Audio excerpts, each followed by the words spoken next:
Should you start George Kirby in Week 11? Find out next on Fantasy Baseball Today Express.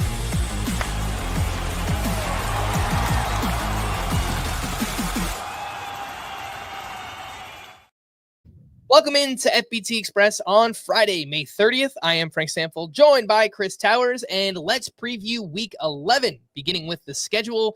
22 teams with 6 games, and there are 8 teams with 7 games. The Tigers, White Sox, Giants, Padres, Athletics, Mets, Twins, and Dodgers.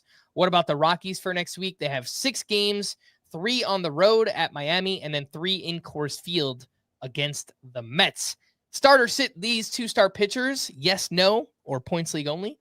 And first up, we have George Kirby, who's had 2 bad starts, but he has a 2-star week against the Orioles and at the Angels. Yeah, Baltimore's not really a bad matchup at this point, and the Angels are a great matchup. Teams have been generating tons of strikeouts against the Angels, so I'm going to start George Kirby. I know it's been rough. I have him in a lot of leagues, so I'm right there with you. It's been a tough time so far, but he's looked fine.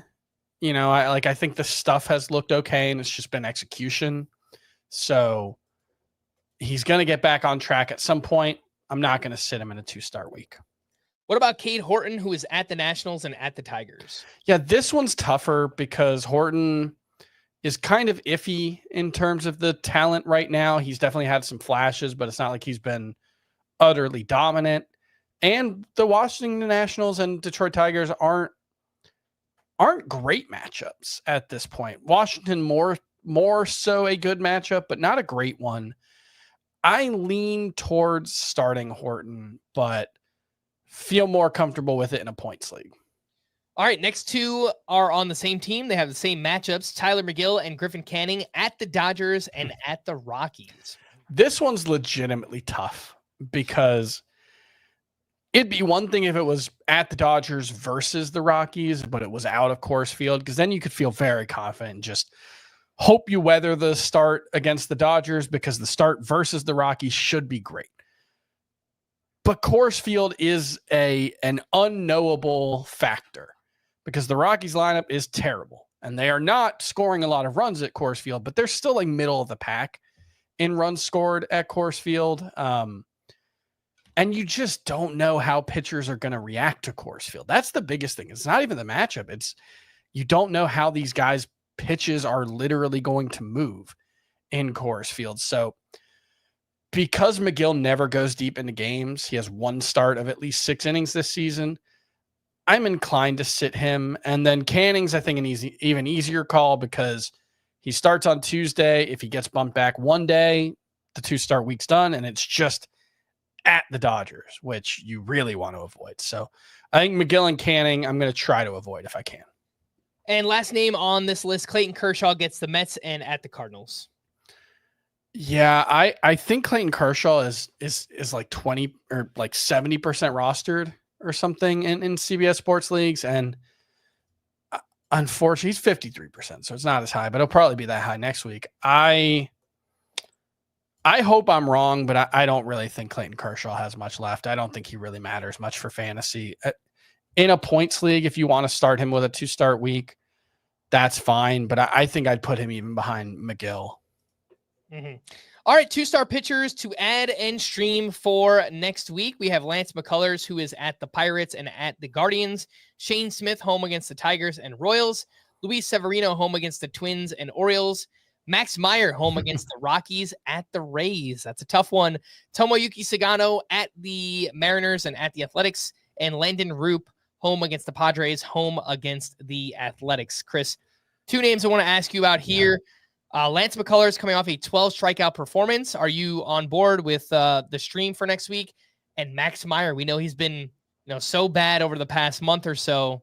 One of those starts against the Rockies on the road. What do you think?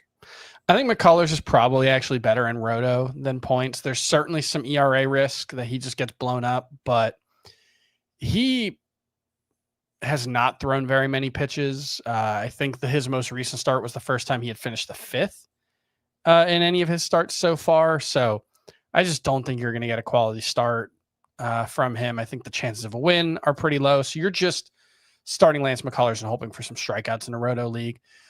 Meyer is really frustrating because I think it would be so easy to sit him if it wasn't a 2-start week with great matchups versus Colorado at Tampa Bay. That's iffy, but versus Colorado, 66% of the starts against the Rockies this season have been quality starts. The league-wide rate is like 37%. It's wild. Like, the Rockies have turned every pitcher into an ace this season. So I'm going to start Max Meyer and just hope that slider's working for him. All right, let's take a quick break and we'll be back right after this.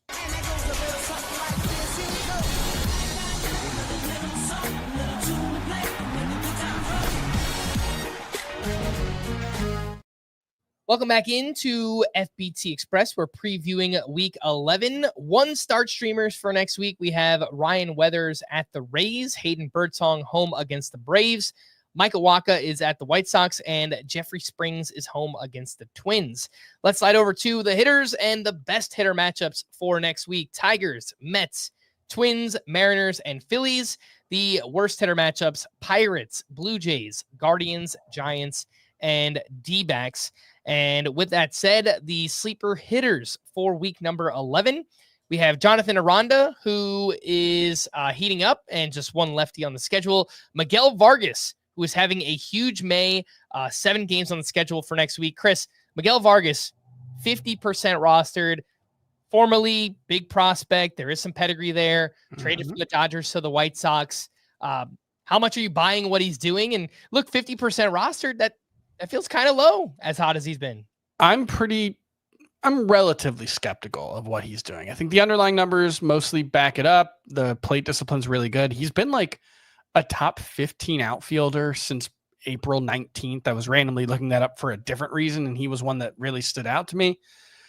And he is triple eligible now. He's first base, third base, and outfield. So even in points leagues, you probably got a spot for him in a 7-game week. So I think Miguel Vargas is definitely under rostered at 50%. Now, I'm not sure Jonathan Aranda needs to be more rostered than Miguel Vargas, given the playing time disparity between the two of them. Mm-hmm. The StatCast numbers still look awesome for Aranda, but he's sitting out here and there against lefties, so it's been a little frustrating. Rhys Hoskins is next up. You got to like the 3 games in Cincinnati at Great American Ballpark. Jake Berger has been heating up, no pun intended. Michael Busch has some good matchups here against the Nationals and Tigers. Colt Keith, who quietly has had a pretty good May. He's got 7 games next week, all against righties, and 4 against White Sox pitching. So I think Colt Keith is a sneaky ad there as well. Connor Norby, Brett Beatty, who has 7 games next week, 3 in Coors Field. Chris, how much are you buying into what we've seen from Brett Beatty? I'm not saying that he's supplanting Mark Vientos or anything. That would be kind of interesting because it was the opposite last year. But Beatty's getting a chance to play, and he's doing some interesting things. He's hitting the ball harder since he's been recalled by the New York Mets. What are you seeing here from Brett Beatty? I mean, I guess it would be a little bit hypocritical of me to extol the virtues of Miguel Vargas 1 minute and then literally a minute later say I'm skeptical of Brett Beatty, because they're very similar prospects, very similar situations where they've remained productive at AAA and just haven't done anything at the major league level. Both showing signs of life lately. I prefer Vargas certainly to Beatty. The playing time is more secure there, but with 7 games, 3 in Colorado, I think you hope he starts 6. I think Brett Beatty is okay this week, even if I'm not necessarily buying it long term. And then the last 2 hitters on the list, we have Javier Baez, who again has those 7 games with 4 against White Sox pitching, and Jesus Sanchez, who's been heating up. He does get 3 games, 6 games total, but 3 against Rockies pitching.